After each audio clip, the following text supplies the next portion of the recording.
বাংলাদেশের সংখ্যাগরিষ্ঠ কৃষক জনগোষ্ঠীকে সংগঠিত করার লক্ষ্যে সারা দেশে 3 মাস ব্যাপী চলা ইউনিয়ন পর্যায়ে কৃষক সমাবেশের অংশ হিসেবে চাঁপাইনবাবগঞ্জ জেলার গোমস্তাপুর উপজেলার গোমস্তাপুর ইউনিয়ন কৃষক দলের উদ্যোগে কৃষক সমাবেশ অনুষ্ঠিত হয়েছে।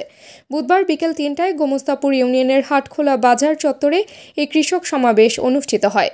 গোমস্তাপুর ইউনিয়ন কৃষক দলের সভাপতি আলমগীর শেখ তোতার সভাপতিত্বে প্রধান অতিথির বক্তব্য দেন জেলা কৃষক দলের আহ্বায়ক তৌসিকুল ইসলাম তৌসি।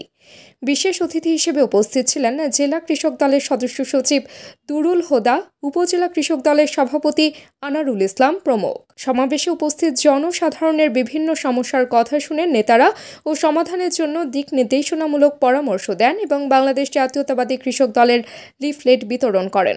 সভা পরিচালনা করেন সাবেক উপজেলা যুবনেতা নিজামুদ্দিন।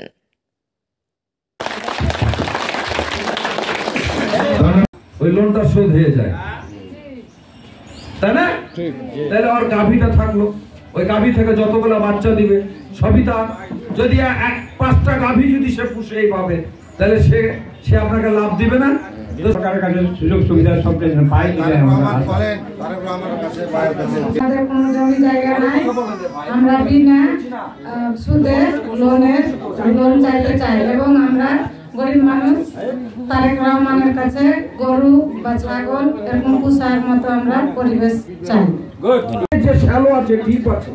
BMF news, Gomastapur, Chapainawabganj.